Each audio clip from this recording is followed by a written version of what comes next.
प्यारे बच्चों नमस्कार।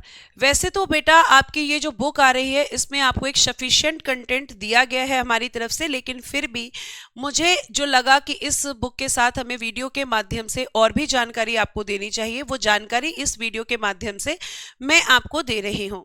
बेटा महाधिवक्ता के बारे में आप जानते हैं, महाधिवक्ता जो कि आपके राज्य सरकार में राज्य सरकार के विधिक अधिकारी के रूप में काम करते हैं।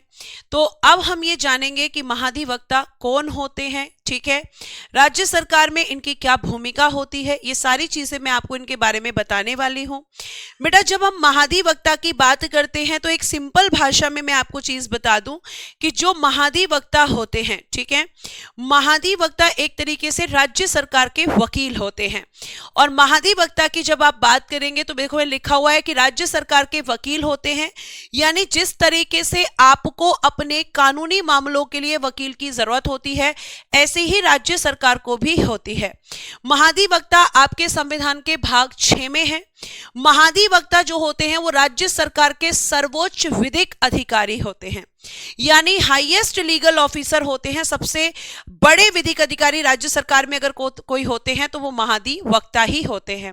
महाधिवक्ता के बारे में प्रावधान आपके आर्टिकल 165 में किया गया है और ये क्वेश्चन प्रीवियस ईयर में पूछा गया है।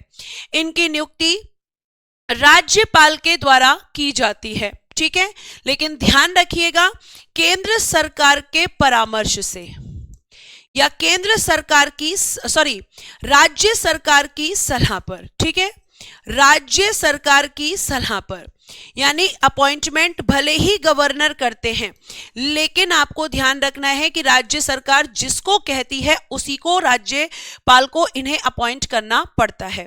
ऐसा नहीं कि राज्यपाल अपनी मर्जी से किसी को महाधिवक्ता नियुक्त कर देंगे।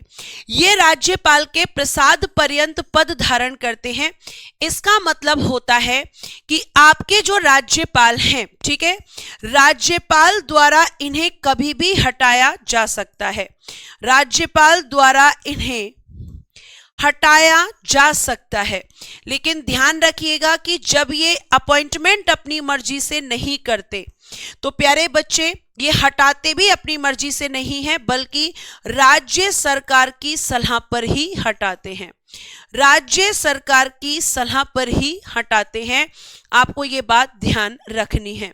और अगर आपसे कभी पूछा जाए कि महाधिवक्ता का कार्यकाल कितना होता है तो बेटा जी इनका कार्यकाल, इनका जो टेन्योर होता है वो निश्चित नहीं होता है, वो आपका फिक्स्ड नहीं होता है, निश्चित नहीं होता है।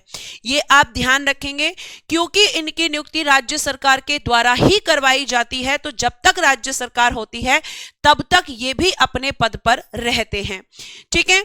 उसके बाद बेटा इनका कार्य राज्य सरकार को विधिक मामलों पर सलाह देना होता है और इसके साथ साथ राज्य सरकार के जो मुकदमे होते हैं, जो केस होते हैं, उनकी सुनवाई करने के लिए हाई कोर्ट में भी जाते हैं और वहां पर जाकर राज्य सरकार का पक्ष भी रखते हैं। मैंने बताया कार्यकाल निश्चित नहीं है, अगर इन्हें त्यागपत्र देना होता है तो ये राज्यपाल को देते हैं। प्यारे बच्चे महाधिवक्ता बनने के लिए जो योग्यताएं होती हैं वो आर्टिकल 217 के सब क्लॉज 2 में है और इनमें वही योग्यताएं होनी चाहिए जो उच्च न्यायालय के न्यायाधीश में होती हैं। उच्च न्यायालय के न्यायाधीश की जो क्वालिफिकेशंस हैं वही क्वालिफिकेशंस, वही योग्यताएं किसकी होनी चाहिए? आप कहोगे कि मैम एडवोकेट जनरल बनने के लिए, जिसमें पहला है भारत का नागरिक होना चाहिए और 10 वर्ष का अधिवक्ता का अनुभव यानी कि एडवोकेट का एक्सपीरियंस होना चाहिए किसी भी हाई कोर्ट में। लेकिन अगर ये नहीं है तो फिर 10 वर्ष तक किसी भी न्यायिक पद को धारण किया हो, यानी किसी भी जुडिशियल ऑफिसर की पोस्ट को होल्ड किया हो एटलीस्ट 10 ईयर। इन दोनों में से कोई एक चाहिए, सिटीजनशिप कंपलसरी होता है, ठीक है। उसके बाद बच्चे महाधिवक्ता के आर्टिकल 177 में एक अधिकार दिया गया है कि ये विधानमंडल की बैठकों में भाग ले सकते हैं, चर्चा कर सकते हैं, लेकिन मतदान नहीं करते हैं।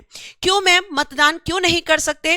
क्योंकि विधानमंडल के किसी भी सदन के सदस्य नहीं होते हैं, इसीलिए ये मतदान नहीं कर सकते हैं। तो आज हम इस वीडियो के माध्यम से आपको महाधिवक्ता के बारे में मैंने जानकारी दी है। तो आज के लिए धन्यवाद।